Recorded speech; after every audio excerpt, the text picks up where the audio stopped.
Well, this isn't a happy Buckeye Talk video. I'm Stephen Means. That's Andrew Gillis. And that's Stefan Krajisnik. Ohio State figured out its offensive line after losing its best offensive lineman, Joshua Simmons, after the Oregon game. It might have took him a little bit of time, but we headed into that Penn State game with questions about an offensive line group that had Donovan Jackson at left tackle, Carson Hinsman at left guard, with Seth McLaughlin, Tegra Shabola, and Josh Fryer as center, right guard, and right tackle. And that group had started to mesh, and you're thinking, okay, they figured some stuff out, and this is just another test coming up against Indiana. And come to find out, they're going to have to figure things out all over again. Reports coming out there that Seth McLaughlin, Ohio State starting center, the Alabama transfer, has indeed torn his Achilles tendon during a Tuesday practice. Stefan, what's the magnitude of this injury when you put into account they've already lost one of their starting offensive linemen, and also where we are in the season right now? Yeah, it's really hard to overstate how big of a blow this is for Ohio State. When you look at it on paper, you immediately point to Carson Hinsman moves over at center. He obviously has the experience there. Austin Saraville steps in at left guard.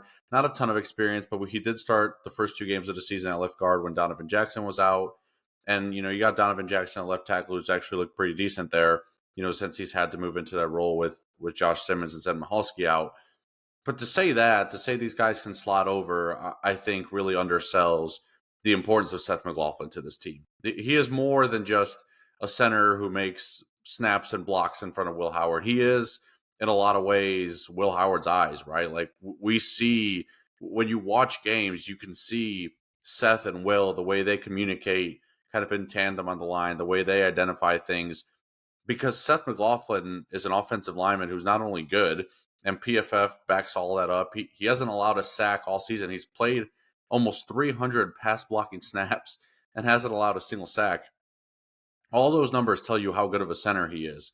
But he is an experienced player, someone who helped lead Alabama to the college football playoff last year, someone who played in an overtime Rose Bowl game against Michigan, someone who's seen everything there is to see at the highest level of college football and was going to be an anchor for this team as we've talked about all year, the national championship aspirations that Ohio State has and the potential with this loaded roster. He was one of those guys where Ohio State went out and got him in the portal, and maybe it wasn't talked about as much as Quinshon Judkins or Caleb Downs.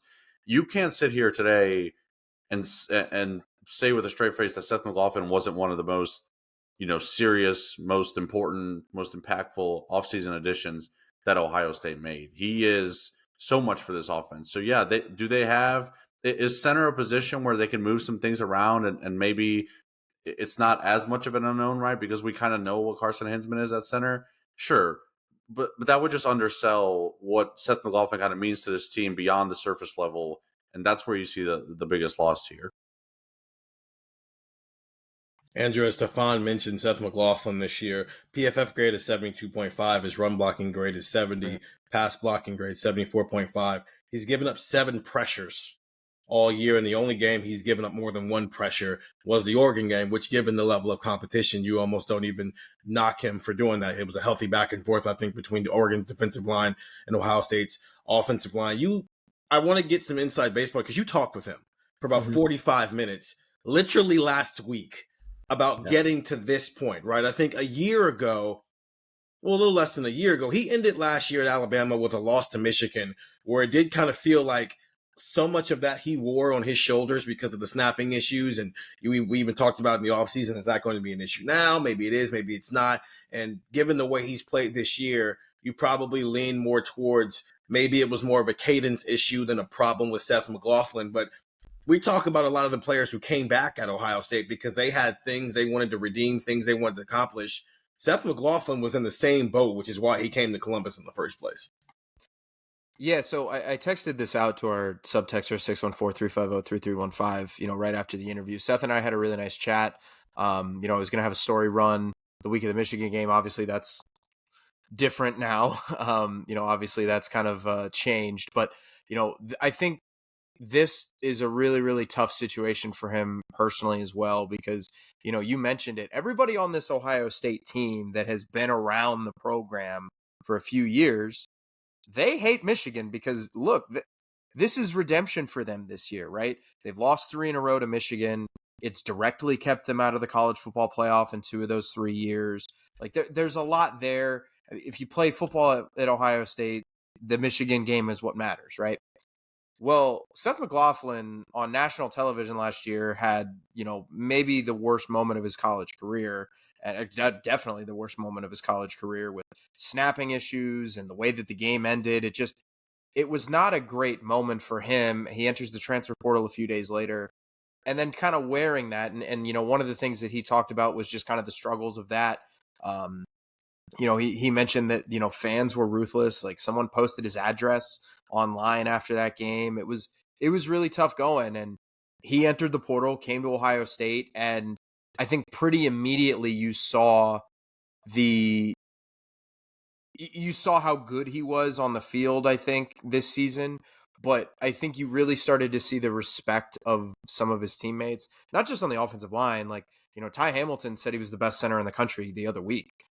Ohio State nose tackle said he was the best center in the country. Like, now, obviously, you're going to hype up your teammates, but these are players that looked at him as a leader, as a guy who played in big-time games and big-time moments. And Seth kind of having this happen going into the Michigan game, you're a little bit before the Michigan game. This was why he came to Ohio State, to play against top 5 Indiana. Again, maybe that was a little bit of a stretch, but to play in top 5 games, to play the Michigan game, to play in a Big Ten championship game, and to have that kind of taken away from him, you really feel for him, I think, personally. On the field, I think it's hard to overstate what he brought to the team. Off the field, I think really mattered too. One of the things that we talked about in our interview was, how he's kind of helped Carson Hinsman grow. And Carson talked about that a little bit, where Seth McLaughlin has helped him grow. Like, that was another really big aspect of this too, where this was a big off the field thing and the guys really respected him. And now you're in a situation where you might be starting Carson Hinsman at center. And look, this guy played in 2023. He's played the last few games, played pretty well the last few games. But now you're putting in a guy who doesn't have a ton of experience and is in his second year in Austin Sarabald at left guard. Tegra Shabola is in his first season starting at right guard. You lose so much veteran play. Will Howard said one of the things he does is he keeps things calm. Mm-hmm. There's just a lot of intangible stuff that we could just pontificate for 25 minutes about that is now gone from Ohio State's offensive line. And frankly, Michigan, for all of their warts this year, has a really good interior defensive line, and that's a problem. And Oregon has a really good defensive line kind of across the board, and that's a problem. So off the field, on the field, not good for Ohio State. Personally, feel terrible for Seth. It's just a really, really tough situation for Ohio State right now. And it happens at probably the worst time that it could have happened. Yeah, I was just gonna add as well, like, you can see by the way, some folks have reported it, the way some people around the country have talked about it, like, when people talk about this injury, they're not talking just about, the X's and O's aspect of it. Seth is, from those of us who have gotten a chance to like interview him and talk to him, he's a stand-up dude. Like that he's one of the good people in college football, right? Like, he's one of the good guys, as people would say. And there's that aspect of it as well, right? Like, you obviously never feel good when anyone gets hurt. But when it's someone with that type of personality and that type of, I guess, kind of impact on and off the field, there's a little extra layer to it. And I think you kind of see that around the country, the way people are talking about this injury. It's just crazy to think about. Every team has injuries. So this isn't a unique Ohio State experience. But I do understand the fan perspective of feeling like there's always something, right?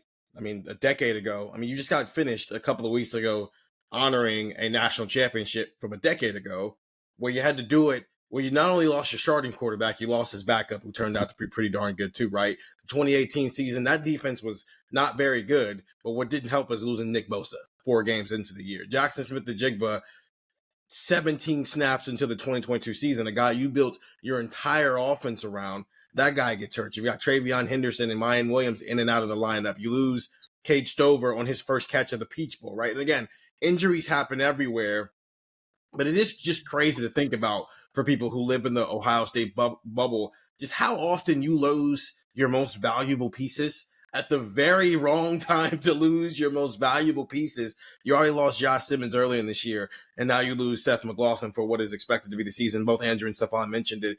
The most likely thing that happens here is Carson Hinsman, who spent 758 snaps last year playing center. He played center in the Michigan game and against Indiana last year. He'll probably be the starting center going forward. He was the backup center before he moved into the starting lineup. And then Austin Sareveld, those snaps he got, Stefan, the first 2 weeks of the season when he's starting for Donovan Jackson, just became that much more valuable. Because at least you can't replace Seth McLaughlin. I'm not going to sit here and tell you you're going to replace Seth McLaughlin. I am going to try to be optimistic, though. I think this loss hurts a little bit less than the Joshua Simmons loss, simply because you do have the pieces in place to at least try to mitigate the problem, right? There was such a drop-off from Joshua Simmons to whoever they could have put in that tackle, to the point that your left guard is now playing left tackle. You can't afford to lose any more tackles, right? Of the guys who are starting now, simply because you have a guy who has started 12 games at center for you, and another guy who has played 131 snaps this season, 247 snaps this season, including 2 starts. You can try to mitigate it enough, and it worked out for you against Penn State.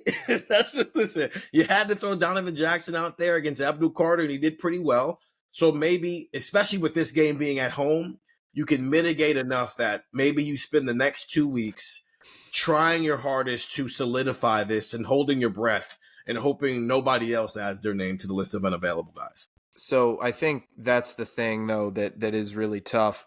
When you look at the rest of the season, I think I said this after the Northwestern game, and this was, before the McLaughlin news came out, obviously before he got hurt, I think we were still probably going to have questions about the offensive line in each game that they played. Hey, can they continue this trend? Can they continue to do this? Now it's just going to be questions every single game. So, you're right about Josh Simmons, because you tried Zen Michalski and that didn't work. And I'm not sure that if Zen Michalski didn't get hurt, he was going to stick at left tackle. That kind of felt like a situation where you might try Donovan to play left tackle. Up the middle now, you have Sareveld.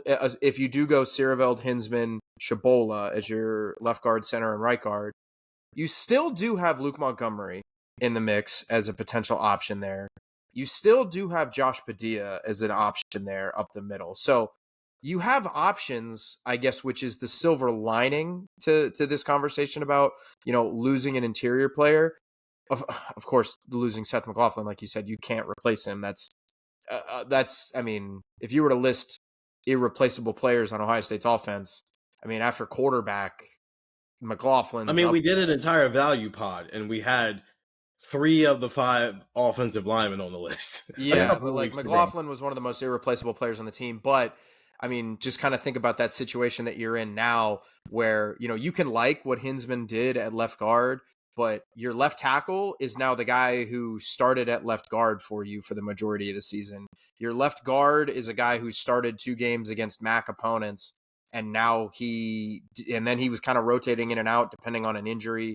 Now he might start at left guard. Your center is a guy who actually had played pretty well, but he had played pretty well at left guard. Your right guard is a guy who I think, it wasn't the Penn State game. He was the only offensive lineman who didn't grade out as a champion. Yeah. And then right tackle Josh Fryer. He deserves his flowers, because I think he's played pretty solid this season. But there's just a lot of questions now, man, and that I think is the scariest part for Ohio State, because there are some big bad defensive lines on this schedule that you're gonna have to play, and that's not the place you want to have question marks, especially considering, maybe how this team was running the ball, what Seth McLaughlin was able to control up front. Now you're handing over the keys to a bunch of guys who have not played in these big time environments. Carson Hinsman, for as good as he has played at left guard, and he played at Notre Dame, he played at Michigan, he hasn't played in a playoff game yet. He didn't start in the Cotton Bowl. This is a guy who you might be starting 3 guys up the middle who just have not played in those big time environments. And I think that's a really big loss as well. Well, and it goes back to, think about week 1 when Donovan Jackson was out, and did we feel better about the offensive line by the time, week 2 or 3, or by the time that week 2 game finished up? Yeah, but you saw in week 1 that there were some things to kind of iron out when you're putting guys that haven't played next to each other together. And sure, that's fine against Akron when, there's some things you gotta iron out and kind of fix. We're gonna see Donovan Jackson. We're assuming here, but we're gonna assume to see Donovan Jackson, Austin Serveld, Carson Hinsman kind of make up the center and left side of the line together. We haven't seen those 3 guys playing together. And it's fine if they have to mesh a little bit when you're playing Akron and Western Michigan. These guys have to mesh quick because Indiana, they haven't played one of the better offenses in the country yet, but their defensive line is putting up all the numbers that suggest that they're a really good defensive line. And we know what Michigan's defensive line is. We know what Oregon's defensive line is. And then you get into the playoff. I mean, you want to get into Tennessee and Georgia and talk about their defensive lines? Like, it's going to have to be quick for this team to mesh and for that unit to mesh, because we saw that it can take some time. And you don't really have that now because you have a top 5 matchup at home coming up with major playoff implications. And then we're talking about a rivalry game that has been talked about for 11 months now, coming up on 12 months. Justin Fry is really having to earn his paycheck this year. Boy, is he. No, seriously. Going back to fall camp when his entire room got sick. So maybe we haven't seen it, but maybe they have seen it, right? Because when your room is dealing with sicknesses and so you're having to play guys with different units, maybe they've seen all of these lineups, but they were more like, I don't know, what if we just threw Donnie at left tackle and Austin at left guard, put Carson at center. Let's just see what happens. Who knows? It's never going to happen. But who knows? Here we are having to do it in this game. So yeah. Well, and the thing with Justin Fry though is I'm not even sure. Everybody said Justin Fry's got to earn his bucks. You start to have that conversation like if Ohio State's offensive line does kind of disintegrate, I don't even know if you can blame Justin Fry for that. I mean, you lose. Point. I'm going to blame Justin Fry. He's making $1 million. The recruiting thing, like that's a whole other conversation. It's you lost the left tackle and your center who were maybe playing at All-American levels. Like, no, I get it. Nobody's coming back from that across the country. No, I get it. He's also making over $1 million to do his job.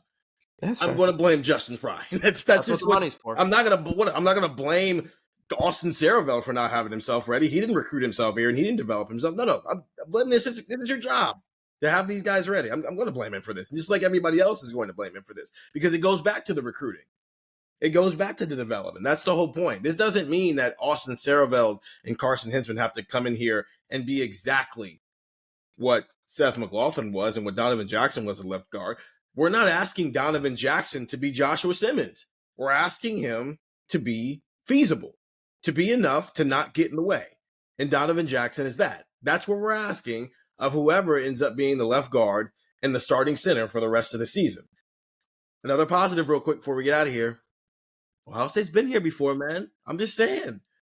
10 years ago, college football started a new era with a 4-team college football playoff, and Ohio State had to figure out an important position.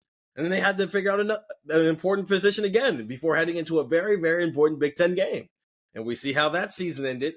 I'm just saying, if any fan base in the country is going to have a level of optimism that they can find their way through all this and still be holding up a trophy, it would be the team who's done it before. It's going to be a little bit harder. I understand that. You're replacing 2 guys, really 3 or 4 guys at this point instead of just 1 guy. But it's still an important position. And again, tough loss, losing Austin Serveld. Get the text 614-350-3315. We'll continue to have this conversation through the text and on Buckeye Talk. If you're watching this on YouTube, there's a full pod coming after this that does have some optimism and also a bit of a rant from all 3 of us about the over fascination with the SEC and their ability to do stuff right now. And if you're listening to the pod, go watch this on YouTube. Just go type Buckeye Talk into on YouTube and go watch our faces talk about Seth McLaughlin and plenty of other things. Again, get to text 614-350-3315. Ohio State losing a key piece of its offensive line once again having to figure out its offensive line, this time with 3 days until it has to play another top 5 opponent in Indiana. I'm Steven. That's Stefan. That's Andrew. See you after break.